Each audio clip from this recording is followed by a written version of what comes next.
Hola, ¿qué tal amigos de mi canal de YouTube? Bueno, estamos acá en una nueva entrega para todos ustedes, agradeciéndoles primero por las nuevas suscripciones que han hecho al canal, por el apoyo al video anterior que fue un análisis informativo, analítico de Defensa y Justicia del próximo rival que tendrá Emelec en la Copa Sudamericana, en los octavos de final concretamente, y en esta entrega tenemos una entrevista muy especial con un jugador histórico de los más referentes del Club Sport Emelec en la última década, por supuesto 4 veces campeón, 6 veces subcampeón, no solo en la última década, sino en el 2006 cuando llegó, ya les estoy dando pista de quién se trata. Por supuesto, también estuvo en la parte dirigencial, porque estos últimos años, en los dos concretamente, fue director deportivo del cuadro azul y fue subcampeón, por qué no decirlo, en el 2021 desde esa parte, desde la parte dirigencial. Así que, y bueno, es un amigo también al que vamos a entrevistar, es un honor poder hacerlo, es un sueño que estoy cumpliendo en estos momentos por el respeto, la admiración que le tengo, así que lo tenemos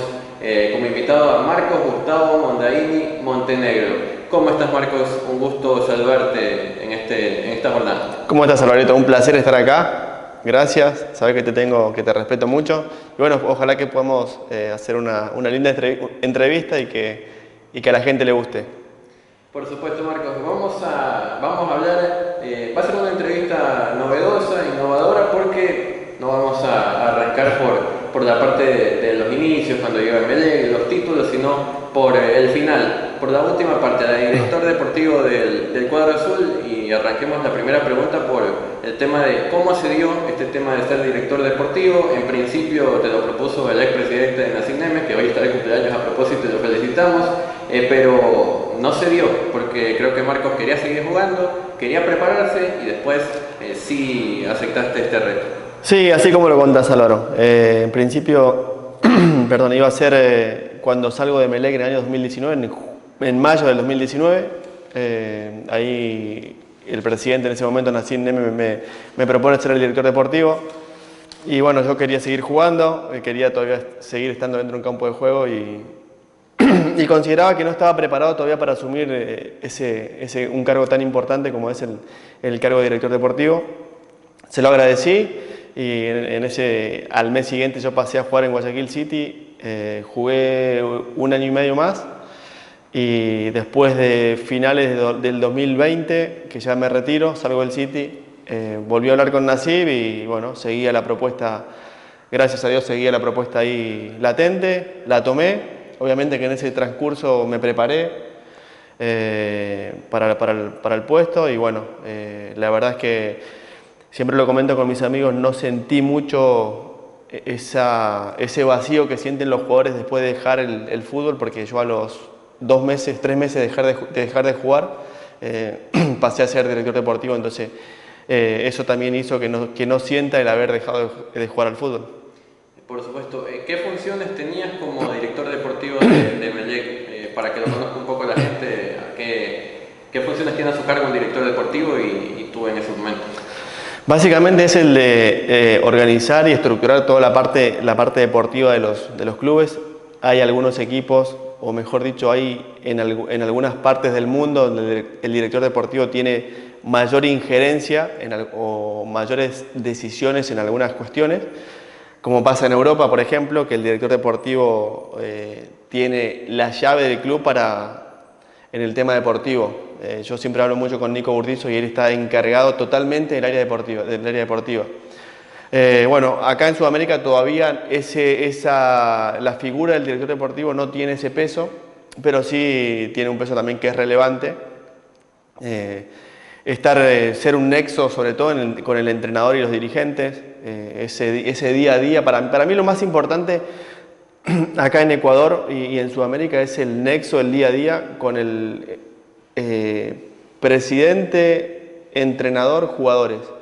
Uno tiene que aprender a ponerse siempre en el medio y no fijar una postura, no tomar postura sobre ninguna de estas 3 partes, digamos, y siempre estar como en el medio tratando de ser ese nexo que estamos hablando para el beneficio común de todos, ¿no? Y lo principal es siempre pensar en el beneficio del club por encima del entrenador, de los jugadores y del presidente. Eso es un poco resumido la función del director deportivo. Claro, siempre te veíamos en los entrenamientos Capel o en Samanes con los jugadores, compartiendo, estando siempre en las prácticas, y los días que de pronto no estabas allí, sino que hacías más oficina, ¿cuáles eran las labores que estabas allí? Bueno, veía muchos jugadores.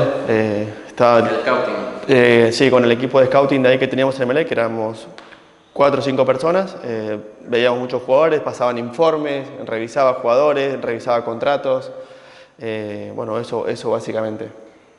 Al no haber una secretaría técnica, que es la que ahora se creó con esta nueva dirigencia de Emelec, ¿tomabas las decisiones enteramente tú o habían reuniones permanentes con dirigencia, cuerpo técnico, para haber un consenso y decir, este jugador es el que va a llegar?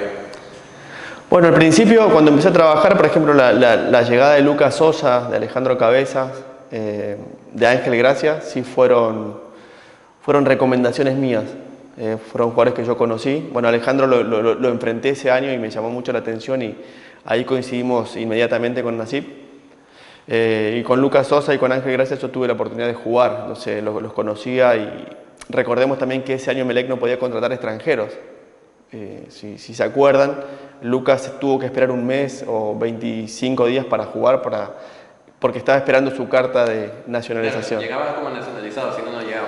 Exacto, entonces se hacía mucho más complejo, no podíamos contratar extranjeros. Pero bueno, y también estábamos en medio de una pandemia, lo que hizo también más complicado la llegada de refuerzos. Pero bueno, el equipo ese año compitió, lo hizo bien, ganamos la primera etapa. Después, bueno, al final nos quedamos en la final contra el Independiente del Valle, pero creo que fue un año bueno. Volvió a jugar Emelec una Copa Libertadores después de 3 años, 4 años que no la jugaba. Creo que fue un año positivo, ya el año 2022 creo que fue un fracaso. Sí, la verdad que sí, no se llegó a ninguna de las copas. ¿Qué jugadores de los que tú sugeriste, que ya un poco mencionabas en la pregunta anterior, llegaron y de pronto qué jugadores recomendaste y no se pudieron llegar al club por la situación que se dio? No, bueno, recuerdo que yo en algún momento, que hoy justo lo vi, acaba de fichar en Nacional de Montevideo Gabriel Báez, un lateral izquierdo que en algún momento estábamos buscando y bueno, después termina llegando Bruno Pitón, que yo también obviamente en su momento estuve de acuerdo con su llegada. Pero bueno, Gabriel Báez era un jugador que a mí me gustaba mucho. En ese momento estaba en Sol de América o en Guaraní de Paraguay. Después él pasa a Cerro Porteño y ahora, hoy vi la noticia de que fichó por Nacional de Montevideo. Era un jugador que a mí me gustaba mucho, que lo venía siguiendo. La Secretaría Técnica o los chicos que trabajaban conmigo también siempre me lo pasaban, hacían buenos informes del jugador y cuando lo empecé a ver, lo empecé a seguir, me gustaba, era un jugador que me gustaba. Y yo consideraba que para este medio y para el club le podía ser muy beneficioso. Eso es importante. Entonces, no es que la Secretaría Técnica ahora se crea, sino sí había en tu momento una. Teníamos una Secretaría Técnica que estaba a cargo Carlos Beguer, que ahora está trabajando en Inter Miami. Está otro chico también, Daniel Cubillo, que hoy también está trabajando en un club de la capital.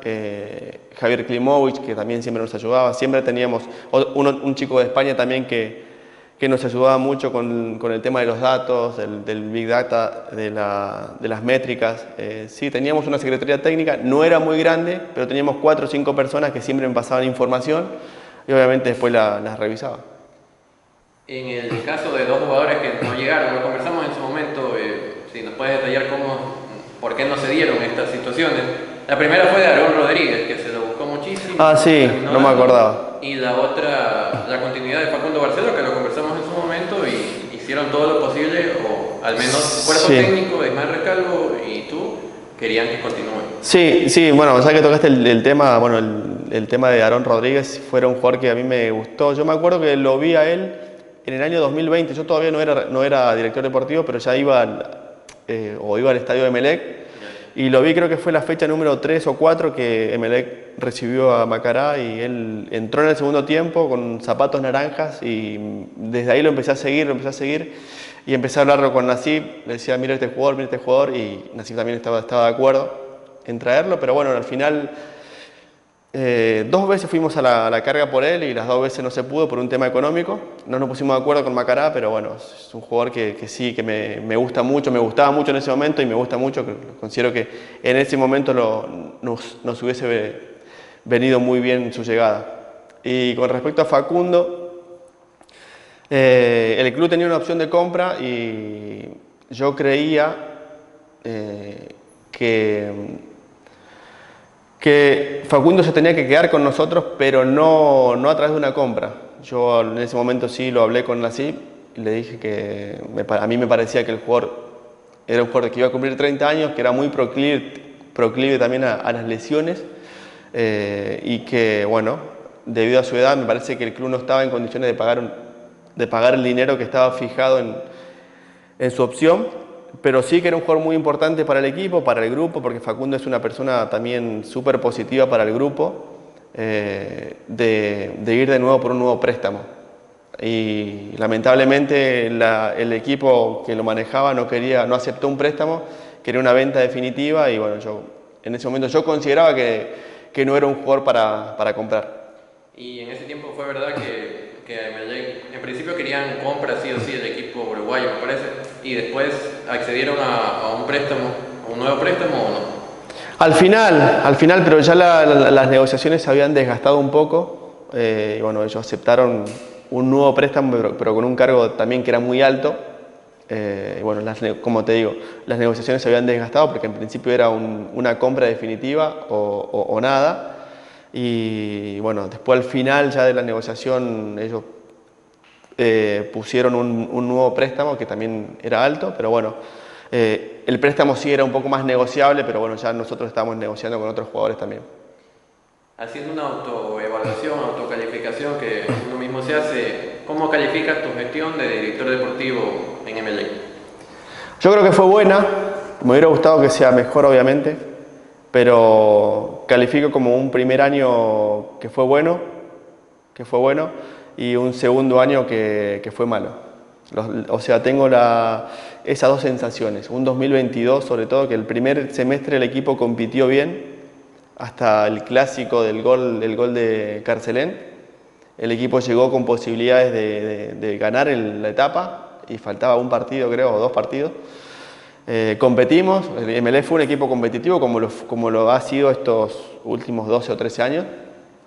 Y la segunda etapa fue un fracaso total, el equipo no compitió, nunca estuvimos cerca de los puestos de arriba y eso para mí...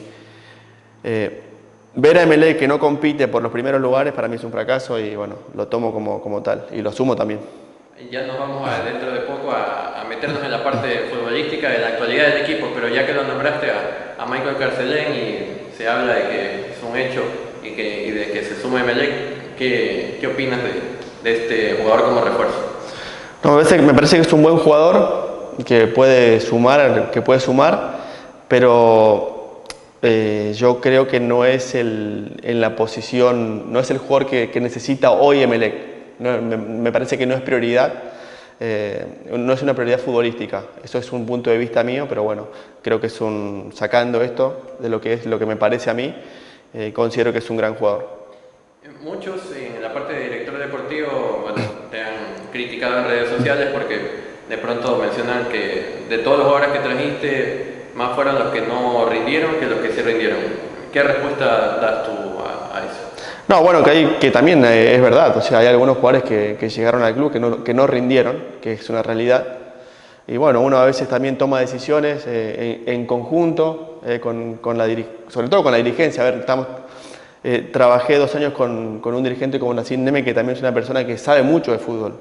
Y con Ismael Recalvo como técnico también que incidía allí, entiendo. Sí, pero obviamente que se consensuaba con el entrenador la llegada de todos los jugadores. O sea, ningún jugador llegó sin el consenso o sin la aprobación del entrenador. Eso me parece que sería un grave error de cualquier director deportivo. Como tampoco tiene que llegar solamente con la aprobación del entrenador. Me parece que tiene que haber un consenso de todas las partes y bueno, es lo que pasaba en Emelec. Siempre lo conversábamos con Nassib y obviamente que con Rescalvo también. Era verdad, en ese tiempo lo conversé con un montón de jugadores, creo que a Marcos también lo entrevisté en su momento de pandemia. Todos mencionaban que con Nassib Neme el jugador únicamente tenía que preocuparse de rendir en la cancha porque fuera de aquello se preocupaba de todos los temas que estén al día y demás.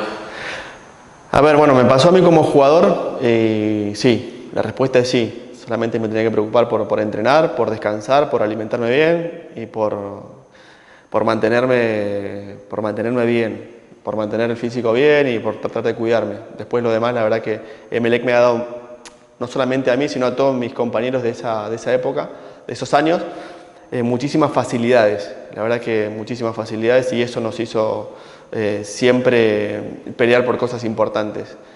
Y como director deportivo me pasaba lo mismo. Yo trataba de que el jugador no se distraiga en otras cuestiones que no tengan que ver con el fútbol, con su alimentación, con el bienestar del jugador. O sea, en eso sí era muy meticuloso y estaba muy atrás del jugador, porque me pasó a mí también. Entonces yo quería que el jugador solamente esté preocupado por entrenarse bien, por descansar y por alimentarse bien. Obviamente que después cada jugador es un mundo, son 28, 29, 30 jugadores, 30 cabezas, que es un mundo totalmente distinto, pero bueno, hay que atenderlo a cada caso, porque la parte emocional y la parte psicológica de cada jugador es un mundo y termina influyendo directamente para mí en el rendimiento del jugador. O sea, lo que es el jugador como persona a nivel individuo, si no está conectado mente, cuerpo, es difícil que rinda. Por eso me interesé mucho en esa parte, ¿no? en la parte emocional del jugador cuando fui director deportivo.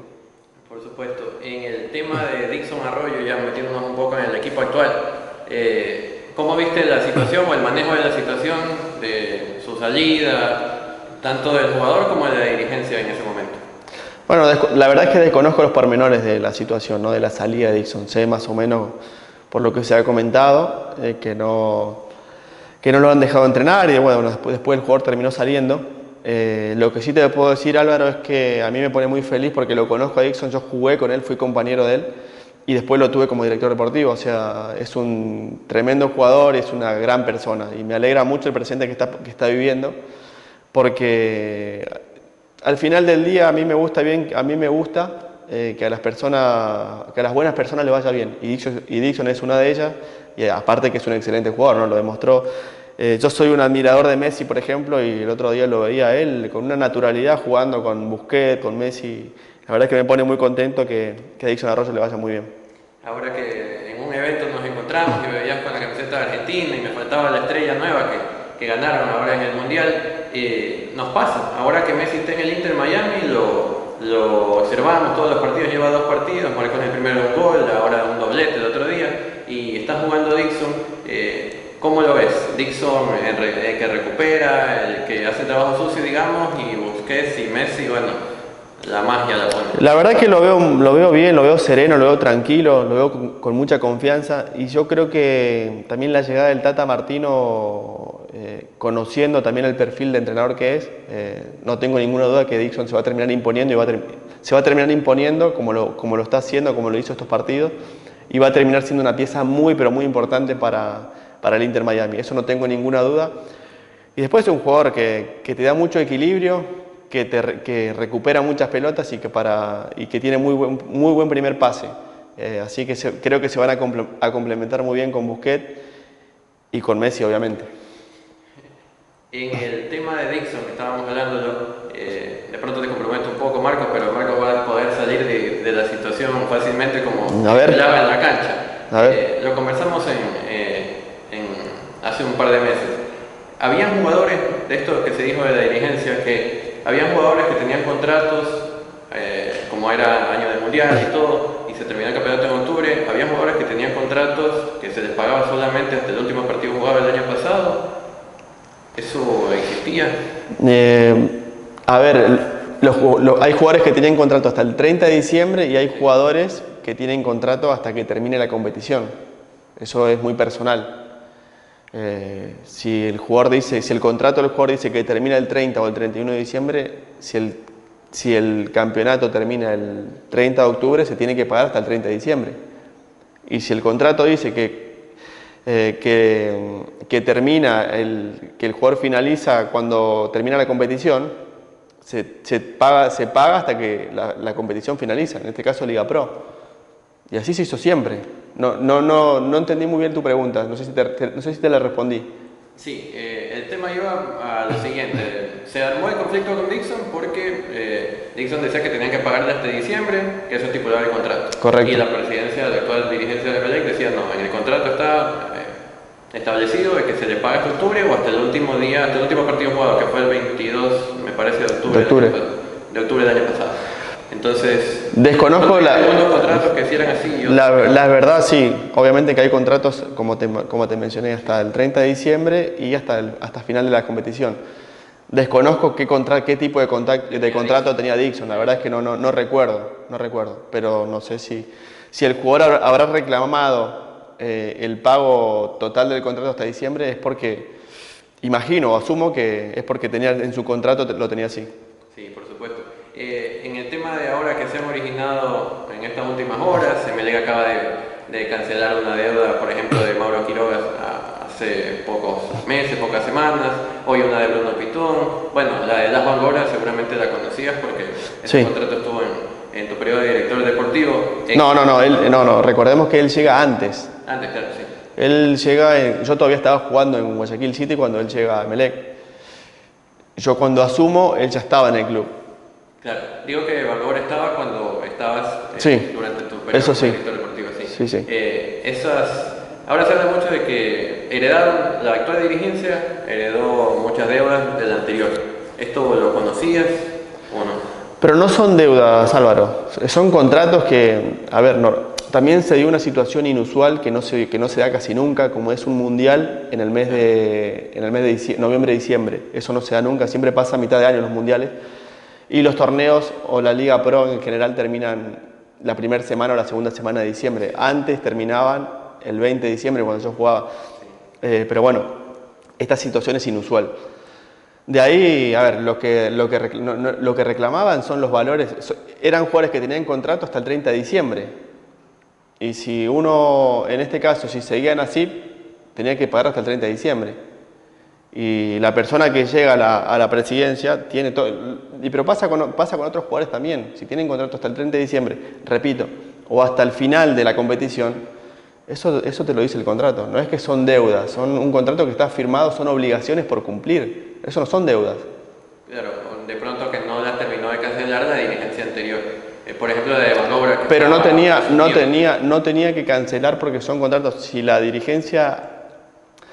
nueva dirigencia asume, creo que asumieron en noviembre, los primeros días de noviembre. En noviembre gana la elección y bueno, en diciembre. Bueno, los primeros días de noviembre tienen que hacerse cargo de octubre, noviembre y diciembre. Recordemos que Emelec siempre paga con mes vencido.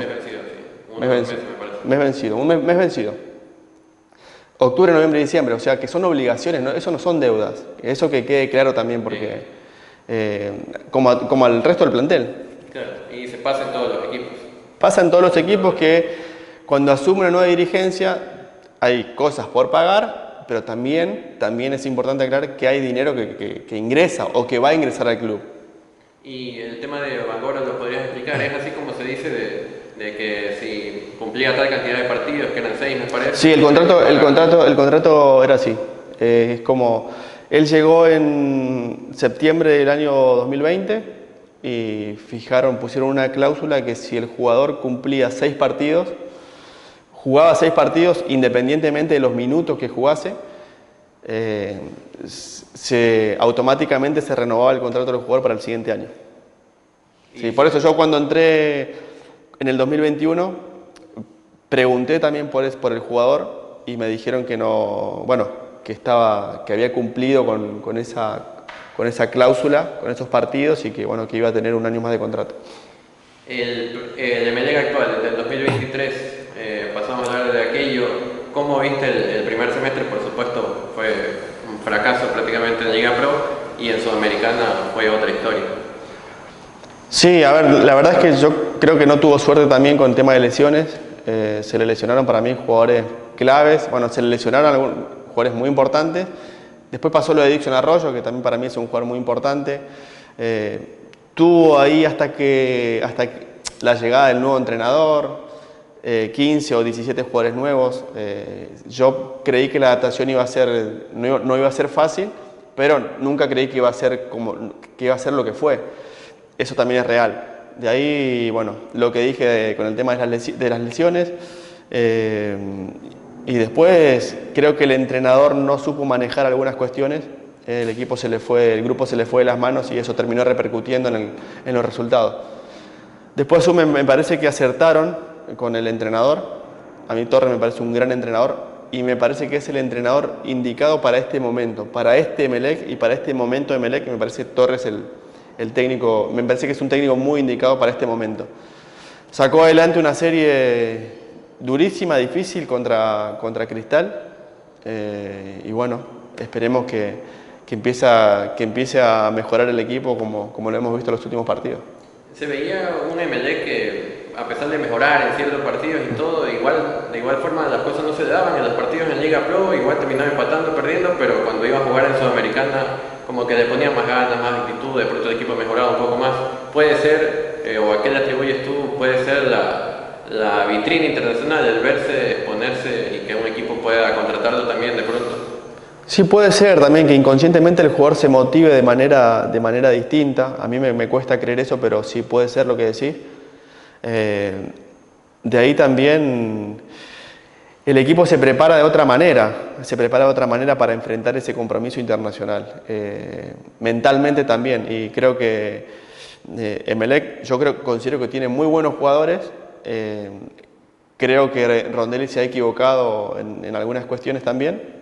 Pero bueno, con este entrenador a mí me parece que el equipo podrá jugar mejor o peor, pero siempre compite y los hace competir, hace un equipo competitivo siempre es el equipo que tiene enfrente de Emelec sabe que se va a enfrentar a un rival que va a ser difícil de vencer. No le van a ganar fácil, eso sí. Eso es importante, vos tenés que, me parece que uno tiene que saber gestionar los jugadores, las herramientas que tiene a disposición para conseguir el objetivo. Y me parece que Torres es un entrenador muy inteligente para eso.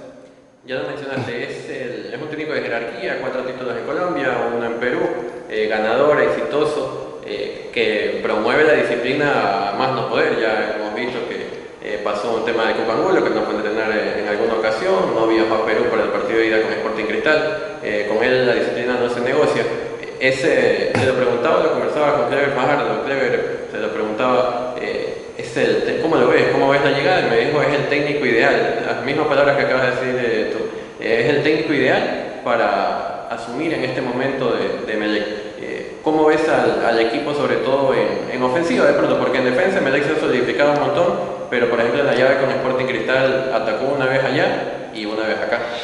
Sí, bueno, pero el hecho también, Álvaro, que defensivamente se lo vea tan sólido, tan compacto, tan disciplinado el equipo, me parece que los delanteros son los más sacrificados acá, porque si vemos a Diego García termina jugando casi al lado del lateral izquierdo, y si vemos a Miller, que para mí es el jugador más determinante del fútbol ecuatoriano, en su posición, que es atrás del 9 ahí flotando como media punta, pero ha jugado por derecha. Eso también, ¿qué quiero decir con esto? Que ahí influye el entrenador. Ahí está la influencia del entrenador en convencer a un jugador como Miller de que lo pueda hacer de que pueda hacerlo mejor de que ese trabajo que va a hacer en ese partido puntual es lo mejor para el equipo, y que bueno, obviamente que ahí es cuando decimos lo colectivo siempre está por lo individual, y creo que Miller Bolaños es un jugador muy maduro, entendió muy bien la situación y se sacrificó por el equipo. Algo similar con lo que pasó con Alfredo Arias en su momento en el 2017, que te sacó, digamos, tu mejor rendimiento en otra posición. Sí, con Alfredo siempre lo conversamos, él me tiró un poquito más de interno, ahí para conectarme un poco más con el centro del campo y juntar pases, pero tiene que ver con esto, con entender el momento de los jugadores, y yo creo que ahí está me parece que el éxito de los entrenadores, en entender a los jugadores que tienen, por eso ahora las herramientas que tienen los jugadores que tengo a disposición, para sacar la mejor versión que me pueden dar en ese momento los jugadores. Y por eso decía que me parece que la llegada de Torres es lo mejor para Emelec, para este Emelec es lo mejor que le puede pasar. De pronto cuesta, como yo le decía, en un partido a Emelec le costaba todo, la ocasión que tenía la fallaba, un penal contra la Liga de Quito en el último minuto y lo falló. O sea, cuesta todo el doble y el triple cuando no gana. Sí, cuando entras en una racha negativa, así como Emelec, como le pasó en la primera etapa, te cuesta todo el doble. Sí, y esa energía también negativa es contagiosa, se contagia y bueno, lo importante es en esos momentos estar calmados, estar serenos, sobre todo el que maneja el grupo, ¿no? Del entrenador. Bajar un mensaje sereno, tranquilo y a partir de ahí Emelec tiene los jugadores para, o tenía los jugadores para dar vuelta a la situación que atravesaba. De hecho lo hizo con este entrenador y bueno, ahora es tiempo, si bien considero que Emelec tiene que seguir mejorando porque no creo que con esto le alcance para pelear la Copa Sudamericana, pero bueno, tiene lo más importante que son los jugadores y un buen entrenador. ¿Cómo viste la llave con Sporting Cristal en el ida y vuelta? ¿Mereció clasificar a Emelec? ¿Fue justo el resultado final? Yo creo que allá Emelec ganó bien, sin sobrarle absolutamente nada. Y acá creo que Sporting Cristal mereció ganar. Sobre todo el segundo tiempo. El primer tiempo fue un primer tiempo parejo. El segundo tiempo sí, yo creo que ellos merecieron por lo menos un gol. Pero bueno, es fútbol. Y tenés a Pedro Ortiz que está inspirado y bueno, te hace ganar partidos también. Junto con la defensa, que para mí ese bloque Ortiz más los dos centrales son para mí, este entrenador le devolvió esa confianza y esa base de arquero, León y Leguizamón, esos son pilares importantes para este Emelec. Es verdad, venía León titubeando y está en su mejor nivel. El Romario Caicedo no era tomado en cuenta con Rondelli y jugaba Fara y estamos volviendo a ver a Romario Caicedo. De pronto no es el último, pero estaba volviendo. Entonces ha potenciado a los jugadores Hernán Torres, una de sus principales virtudes. Sí, por eso a mí me parece muy relevante la tarea del entrenador, porque es muy fácil para los entrenadores y es muy difícil para los directivos que un entrenador llegue y empiece a pedir jugadores, tráeme 5 jugadores. O sea, no. Tengo que ver primero qué tengo y cómo lo potencio, cómo los hago mejores a esos jugadores. O sea, Romario Caicedo no se puede olvidar de jugar al fútbol. Y creo que pasó y bueno, Torres, por eso vuelvo, soy tan reiterativo con Torres, porque me parece que él juega un rol clave acá en el rendimiento y en recuperar a los jugadores. Ahora se viene Defensa y Justicia, el partido de ida y vuelta, la ida en Guayaquil, la vuelta allá en Argentina. Conociendo el fútbol argentino, conociendo Defensa y Justicia, lo analizamos en la entrega pasada, es un muy buen equipo colectivamente, más allá de que no pueda tener nombres importantes, aunque ya se sumó Lucas Prato ahora, en las últimas horas. Pero, ¿cómo ves la serie? La ves difícil, por supuesto, Defensa y Justicia es el favorito. La veo difícil y bueno, Defensa y Justicia es un equipo dinámico, compacto, sólido, muy intenso, es un equipo que maneja mucha intensidad. A ver, yo creo que a Emelec, con lo mostrado hasta ahora, para mí, dudo que le alcance, pero creo que también que Emelec puede mejorar, puede corregir algunas cosas y puede competir y puede pasar esta llave sin ningún problema. ¿Emelec está entonces con posibilidades de pasar la fase o de competir al menos en la serie? Yo creo que no es favorito, al menos creo que no es favorito. Arranca la serie como no favorito. Contra Sporting Cristal estaba muy parejo. Acá creo que arranca en desventaja, pero te repito, tiene los jugadores Emelec como para pasar la fase y tiene un entrenador, vuelvo y repito, un entrenador muy inteligente para que Emelec pase esta fase. Claro, sabe jugar este tipo de partidos como lo demostró en Lima en el partido de ida. En este sentido, y pensando en el partido del martes, en el del campo, en la ida, si fuera Marco Mondaini director técnico vistiéndose de Hernán Torres, ¿cómo plantearías el equipo? ¿Salir a atacar, a proponer, disputar el partido en media cancha o como lo hizo Torres en Lima en el partido de ida, defender y contragolpear? No, primero tengo que ver los jugadores que tengo a disposición, cómo están físicamente. Yo desconozco cómo está hoy, por ejemplo, Sosa, Zapata, los jugadores que van a reemplazar a Miller Bolaños, por ejemplo. De ahí tengo que ver cómo están los jugadores para decirte eso. Creo que yo necesito saber cómo tengo a mis jugadores. Y de ahí, obviamente, que a mí me gusta proponer. Me gustaría proponer, pero también tengo que ser consciente con lo que cuento. para tratar de proponer en 3/4 de cancha, si lo presiono arriba, si espero en un bloque más bajo. Creo que eso te lo da el día a día y el conocimiento de tu plantel.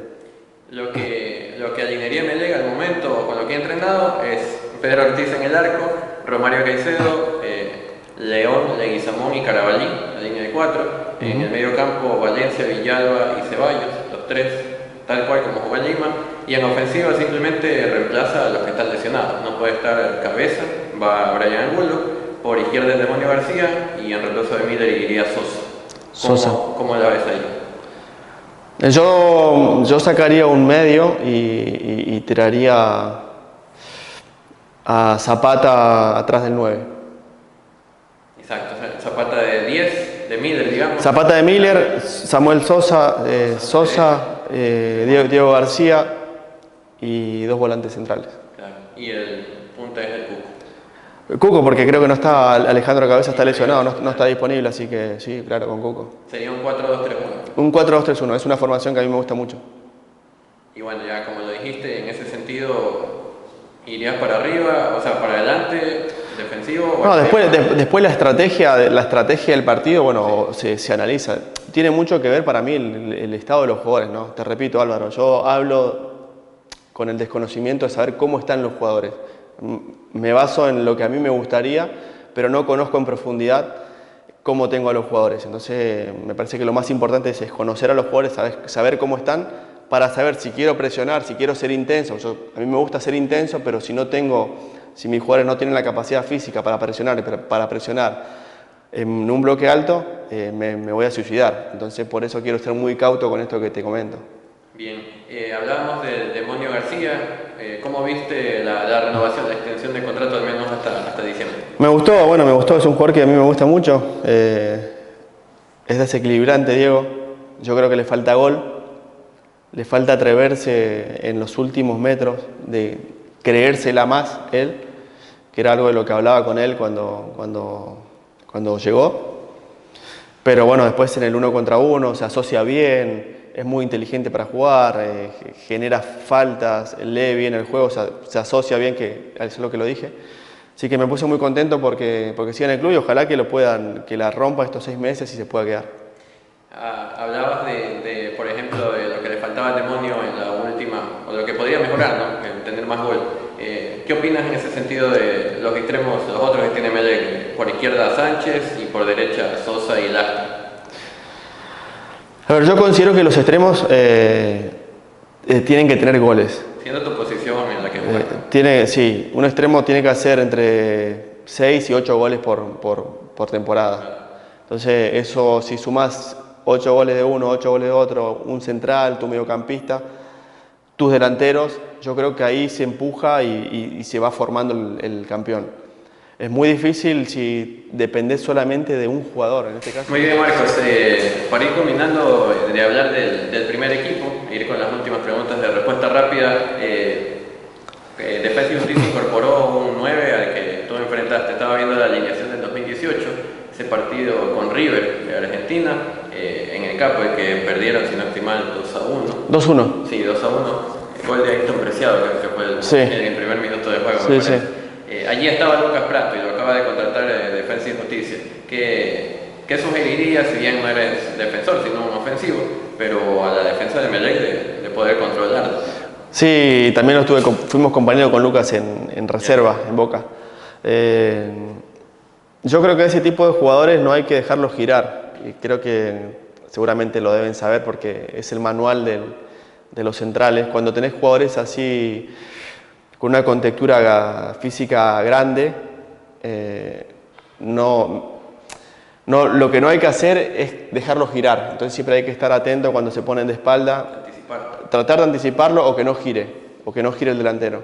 Porque una vez que gira es muy difícil, tiene potencia. Si bien Lucas ya tiene 34 o 35 años, no tiene la potencia de antes, pero siempre es un jugador que con su experiencia te puede complicar.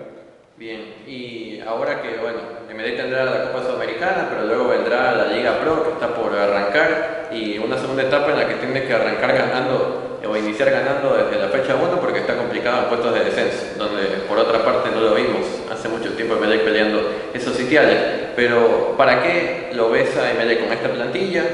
¿Para qué está Emelec? De pronto, primero para ir de abajo, salir del descenso, llegar a torneos internacionales o pelear de etapa de pronto. No, honestamente yo creo que para mí debería primero consolidar una idea de juego, que es lo que vimos estos partidos. Sí.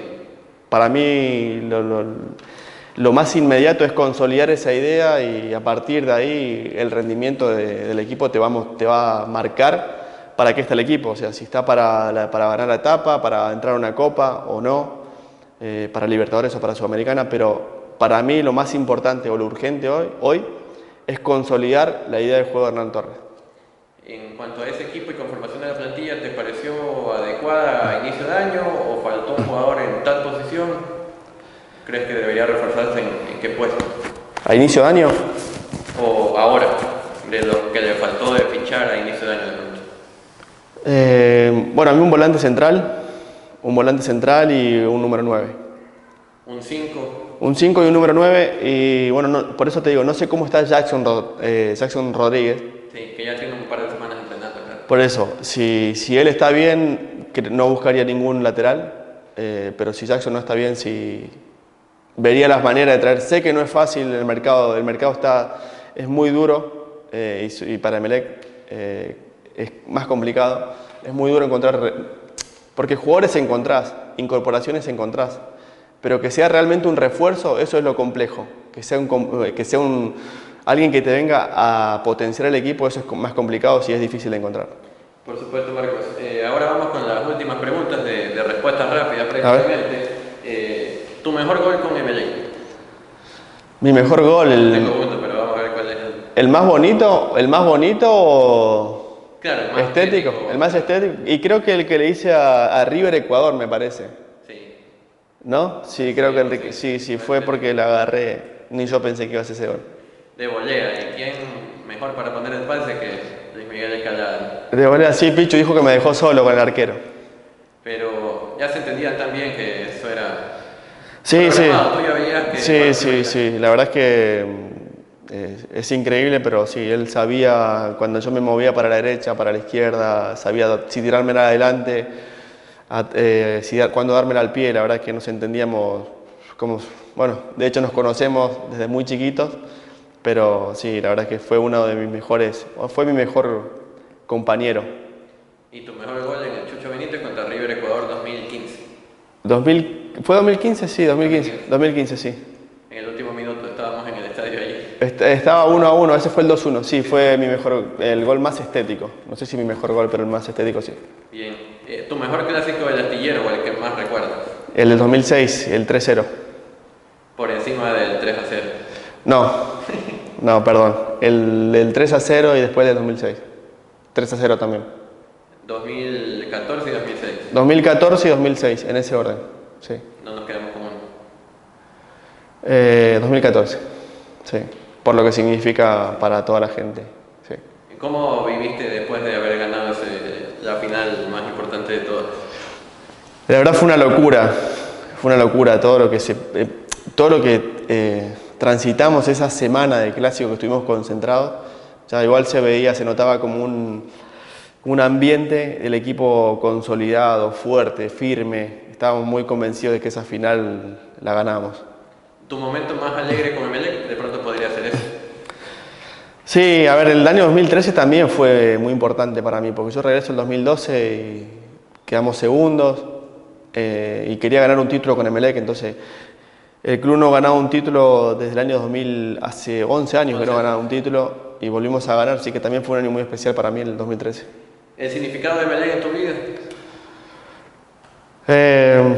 Es el club que me ha dado casi todo. Boca a mí me formó y después Emelec me dio todo lo que tengo hoy, o casi todo lo que tengo hoy en el fútbol es gracias a Emelec. ¿Un recuerdo imborrable con Luis Miguel Escalada, fuera o dentro de cancha? No, bueno, el año 2006 para nosotros fue inolvidable. Ese año es inolvidable, fue el mejor año de mi carrera deportiva. ¿Tu comida favorita en Argentina? Asado, milanesa con papa frita, sí, eso, como sí. ¿Y tu comida favorita, pero acá en Ecuador como nacionalizada ecuatoriana?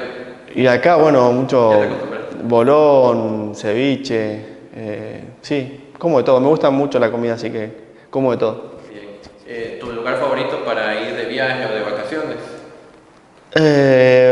La playa. Yo con la playa estoy bien. Con la playa cada tanto sí me hago una escapada y no necesito mucho más. Somos tres acá. ¿Tu cantante favorito o ritmo de música favorita, la que siempre escuchas de pronto? ¿Cantante favorito? No, me gusta. La verdad es que escucho de todo, Álvaro. Me gusta de todo. Absolutamente de todo. Mucho rock argentino, reggaetón. La verdad que escucho de todo. El mayor atractivo de Argentina, si alguien te dice voy a viajar Y un partido en la Bombonera. Ya viene esa pregunta. El mayor atractivo aquí en el país, en Ecuador, en Guayaquil. Un partido en el Capuel. Y viene la pregunta que tiene relación con esas dos, ¿el Capuel o la Bombonera?